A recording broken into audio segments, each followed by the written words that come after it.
up on this Tuesday edition of Newsline at Noon, amid reports that Washington and its allies are seriously considering a military option on Syria, U.S. Secretary of State John Kerry says the Assad regime will be held responsible for its undeniable and inexcusable chemical attack on civilians. With the two Koreas back on a path of dialogue and cooperation, Beijing sends its chief nuclear envoy to Pyongyang in an apparent bid to restart the six-party talks aimed at denuclearizing the Korean peninsula. Plus, Japan's ruling coalition seeks a greater government role and foreign help to deal with the radioactive leakage crisis at the Fukushima nuclear plant. These stories and more on Newsline at Noon.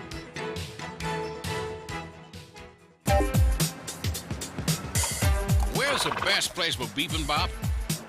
Les Jeux Olympiques d'hiver se dérouleront-ils à Pyeongchang? هل أنتم حقاً سابع أكبر مصدر في العالم؟ この歌手は誰ですか？你好，最近哪部电视剧的人气最旺？ Korea is attracting interest from around the world. The more you know, the more you want to know. Dynamic Korea.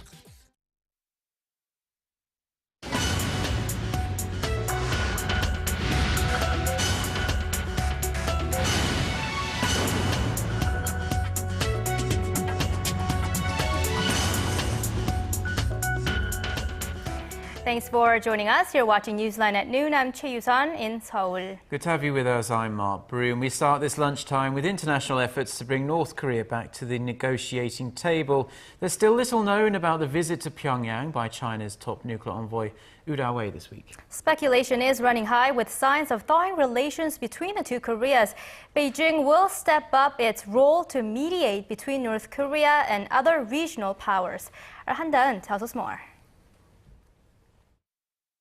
Amid easing tensions on the Korean peninsula against the backdrop of a series of inter-Korean dialogue, China's top nuclear envoy Woo Da-wei has landed in Pyongyang to hold talks with his North Korean counterparts.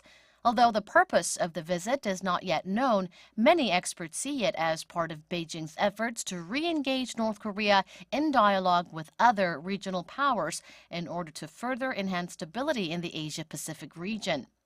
Woo is widely expected to hold talks with the North's first vice foreign minister and the point man on nuclear issues, Kim Gae-kwan, and one of the vice ministers, Lee Yong-ho. Diplomatic sources in Beijing say that China would not make empty visits at a time like this, and it's highly likely that the North may offer its communist ally some sort of a surprise gift. A gift Beijing could use as leverage to pressure Seoul and Washington into resuming dialogue with the North on its pending nuclear issue. And as his visit comes before marking the 10th year since the stalled six-party nuclear talks began, experts also say that reopening of the multilateral talks could be on the table. The need for resumption of these six-party talks already seems to have been discussed between the two sides when Vice President of the People's Republic of China, Lee Yuan-chao, visited Pyongyang in July. I believe the details of the talks will likely be addressed this time. However, some experts point out it won't be easy for China to bring the North and other regional powers, especially the U.S. and Japan, together, as the two nations firmly assert that North Korea should first show promising behavior before nuclear talks can resume. Meanwhile, U.S. point man on North Korea policy Glyn Davies and Assistant Secretary of State for East Asian and Pacific Affairs Daniel Russell will embark on an Asia trip to South Korea, China, and Japan early next month. Han Da-eun, Arirang News.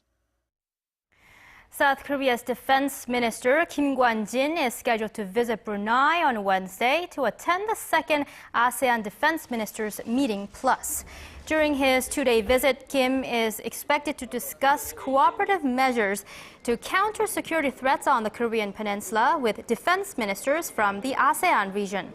Kim will also hold bilateral talks with his counterparts from the U.S. and China on the sidelines of the meeting to promote increased dialogue and cooperation on mutual security concerns.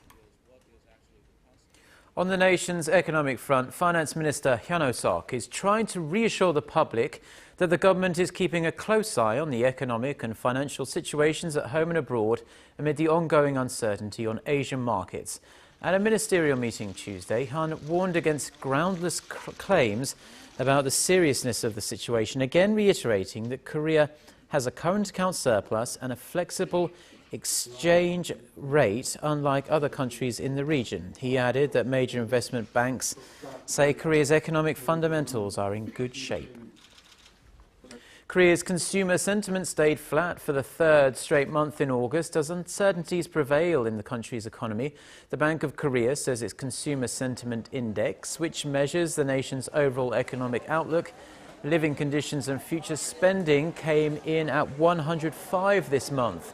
A reading above 100 means the overall sentiment is more optimistic than pessimistic. The index has been flat since June after hitting its highest level since May last year when it peaked at 105.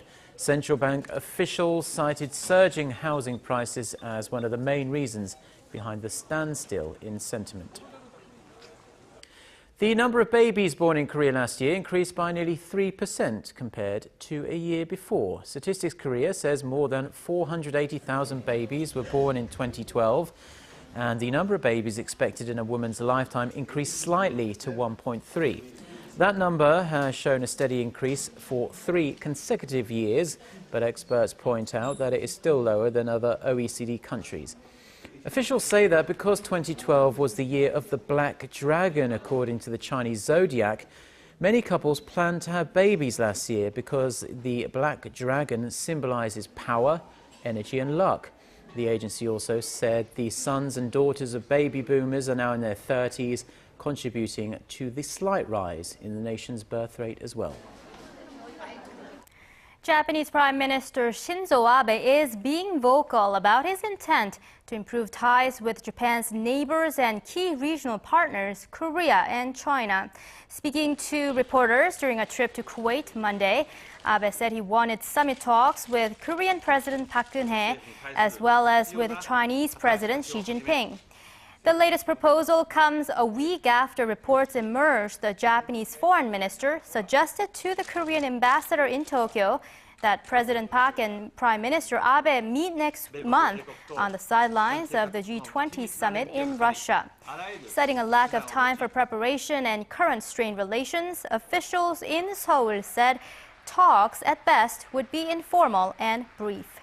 Relations among the 3 Northeast Asian countries have been strained amid the Abe cabinet's denial of Japan's wartime atrocities. With concerns rising that contaminated water leaking from Japan's crippled Fukushima nuclear plant could have long-lasting effects, Tokyo is reaching out for foreign help to rein in the situation. Our Song Ji-sun reports. TEPCO, the operator of the stricken Fukushima nuclear plant, is seeking help from foreign decommissioning experts on how to deal with highly radioactive water leaking from the site. This, as the Japanese government is pushing for greater involvement in the cleanup after TEPCO acknowledged last week that hundreds of tons of contaminated water had oozed out of the storage tanks that were assembled after the 2011 nuclear meltdowns at the site. Visiting the plant Monday, Japan's Trade and Industry Minister Toshimitsu Motegi said he would use money from a multi-billion-dollar emergency reserve fund to set up a task force that will take over the cleanup efforts and oversee operation. With Japan's foreign minister recently visiting Chernobyl to apply lessons learned from there to Fukushima, Russia has repeated its offer to help Tokyo, saying the cooling and decommissioning of the station will have to include technologies developed outside of Japan if the cleanup is to succeed. Meanwhile, Tokyo still hasn't responded to Seoul's request made 2 weeks ago for details on contaminated water, including the intensity of radiation leak. China is also closely following developments at Fukushima. China has maintained that it may want to conduct checks in waters near the facility and assess the impact of the nuclear accident on the Western Pacific. Song Ji-sun, Arirang News. The nuclear crisis in Japan and the recent power crisis here in Korea has underlined the growing need for the country to diversify its energy sources.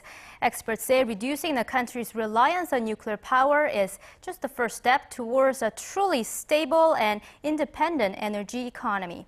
Our Paul Lee shows us the alternative energy options here in Korea. Korea's rapidly developing infrastructure has led to a heavy reliance on nuclear power and more than 35% of the nation's total energy production. For more than 30 years, nuclear power has provided commercially cost-effective electricity in Korea without the production of harmful greenhouse gases. However, a series of forced shutdowns this past year has emphasized the importance of pursuing alternative energy sources. Of the latest energy technologies being researched, nuclear fusion power has attracted attention for its major advantages over traditional nuclear reactors. Nuclear fusion reactors are safer, more energy efficient, and use abundant sources of fuel. Harnessing the same process that powers the sun, a single gram of fuel can produce energy equal to 8 tons of oil. But the technology is still experimental. Scientists predict the first working fusion reactor will be available by 2040. Practical advancements must be developed to address the limitations of renewable energy, which include finding ways to increase efficiency and reach feasible mass production methods. Research in hydrogen technology continues to push ahead as a potential energy source for future homes and vehicles. Hydrogen fuel cells typically only form heat and water as waste byproducts, making it one of the most environmentally friendly energy fields. Solar power has also enjoyed some breakthroughs recently. Unfortunately, both promising technologies continue to suffer from low efficiency and high costs. Above all else, developing energy technologies that do not rely on non-renewable sources is important for Korea and other similar resource-limited regions. The Korean government plans to build an additional 16 nuclear reactors by 2030, which will make up more than half of the nation's energy capacity. Merely increasing production is a stopgap solution. Diversifying energy sources and raising awareness of power conservation will be needed in order to reach a sustainable balance between supply and demand. Paul Lee, Arirang News.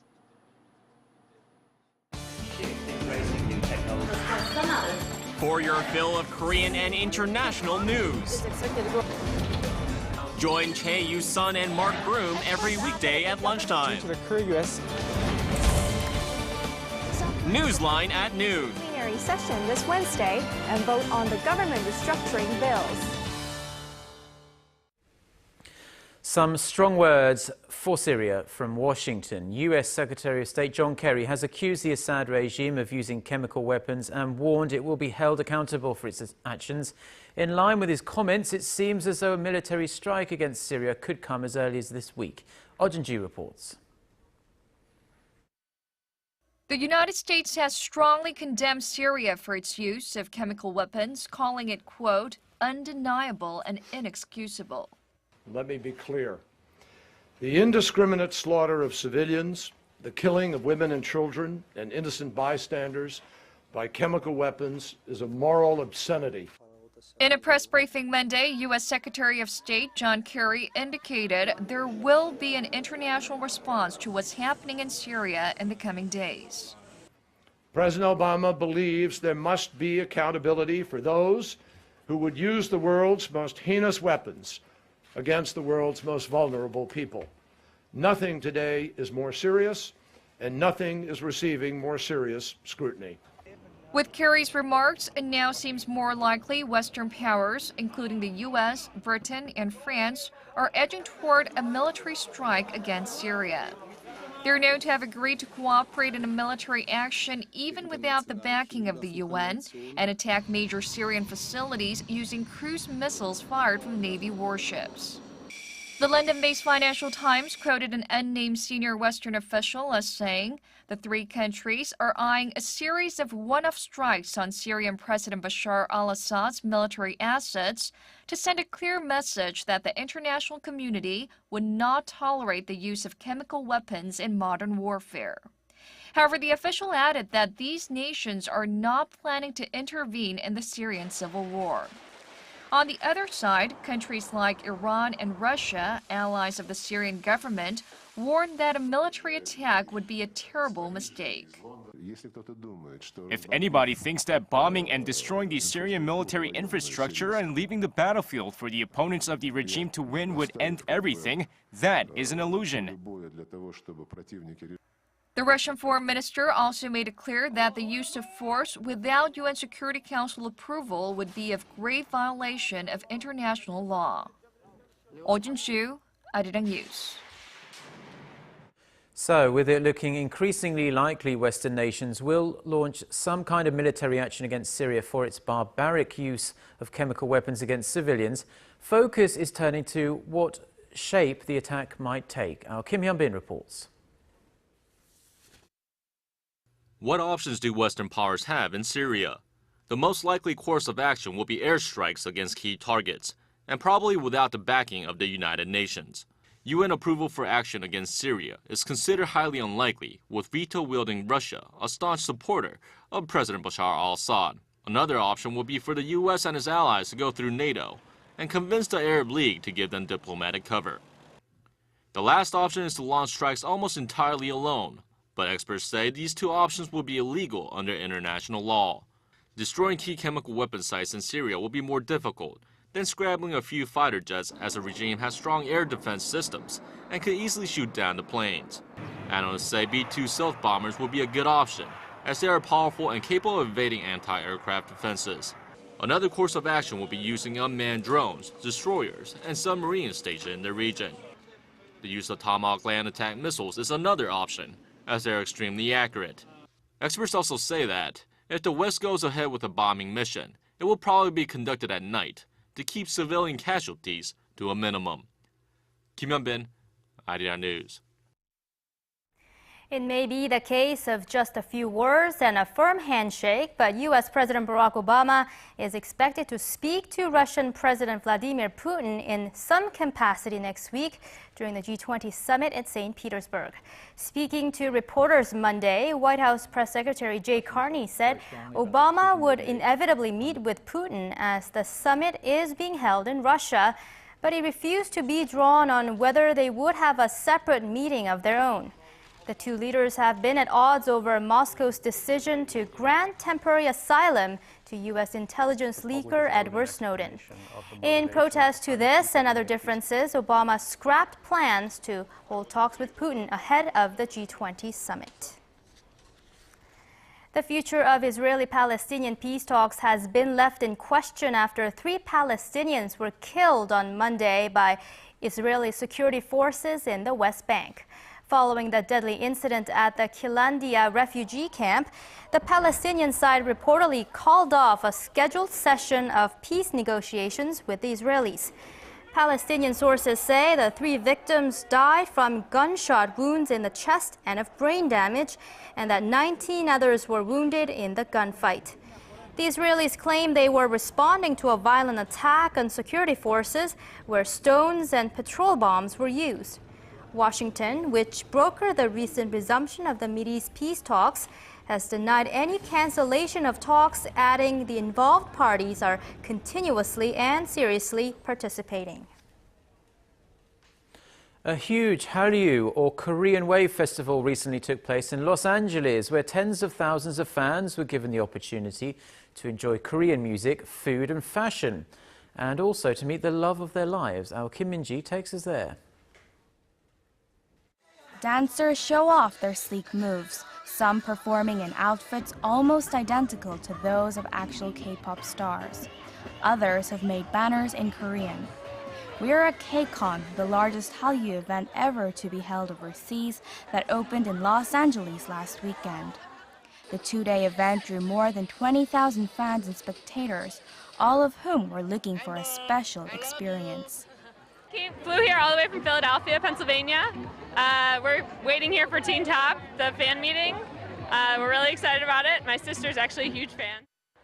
The fans scream with joy as they finally get a chance to see their beloved K-pop heroes up close and in person.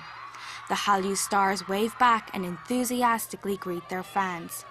Some 75 Korean companies, including food and automobile industries, also took part in the event to promote Korea. With various interesting programs throughout the event, the fans were completely mesmerized by the wonders of Hallyu, along with its addictive music, dance, and food. So it's called bimbap. That's how you say it. I got the fried rice version, so it's spicier, and has a kick to it, but it's really delicious. The festival came to an end on Sunday with spectacular performances by K-pop stars G-Dragon, Crayon Pop, and EXO. K-Con is scheduled to take place in Japan, China, and other Southeast Asian countries next year as part of Korea's efforts to further promote and spread the Hallyu boom across the globe. Kim Min-ji, Arirang News. Now to a completely different type of music from Crayon Pop. If you ever fancy turning your hands of time back and enjoy some traditional Korean court music performances inside a real royal palace, here's your chance. Park Ji-won reports on how you can enjoy this traditional music and other performing arts events. The National Kugak Center is presenting a traditional Korean music concert at one of the nation's royal palaces in central Seoul. Changgyeong Palace, one of the 5 grand palaces during the Joseon dynasty, will be the center stage for the traditional music concert that also features traditional royal dance. The weekly concert begins at 7:30 a.m. and continues for about an hour every Saturday morning until mid-September. The Seoul Philharmonic Orchestra and Maestro Jung Myung-hoon will present Mahler Symphony No. 9 later this week.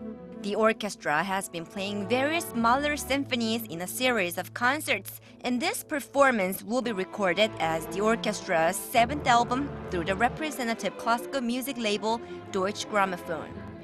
The Seoul Ballet Theatre presents 5 contemporary ballet pieces for 2 days at the end of August at Sejong Center for the Performing Arts. This performance costs only 1,000 won, or less than $1. This is part of the Arts Center's special program to widen the audiences for the performing arts among the public. Park Ji-won, Arirang News.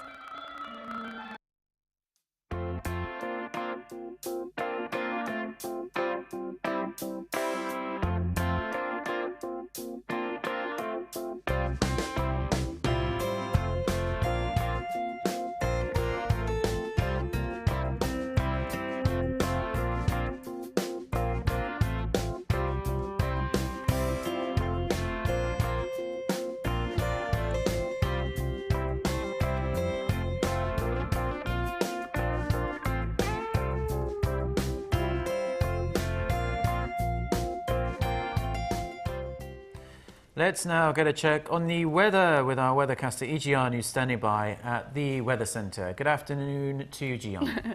Hello there, Mark and Yusun, and good afternoon, everyone. Well, even though morning and evening commutes are getting so much easier with a drop in temperatures lately, it's still quite hot in the afternoon, and today is not an exception, as our daytime highs for today will continue to hover above 30 degrees Celsius across the much of the country. And as we can see, we're looking at clear, beautiful skies across the region right now, but the central region will see increase in clouds later in the day, and our UV index shows the sun will be shining down strong, especially down south, so make sure to wear a good amount of sunscreen and wear sunglasses to protect your eyes. Now tomorrow we're expecting similar weather pattern as today's, and you know it's easier to get sick at this time of the year with the difference between high and low temperatures, which is starting to become more noticeable, so please take a good care of yourself. With that, let's take a look at today's numbers. Now Seoul will rise to 30 degrees Celsius, that's 86 degrees in Fahrenheit, and Daegu, Gwangju, and Busan will all hike up to lower 30s with a good amount of sunshine. Now let's see how other regions are looking. It looks like Jeju, Daejeon will climb up to 31, and Dokdo and Mount Kumgang will be slightly cooler in the late 20s. Now that's all for Korea, and here's the global forecast for viewers around the world.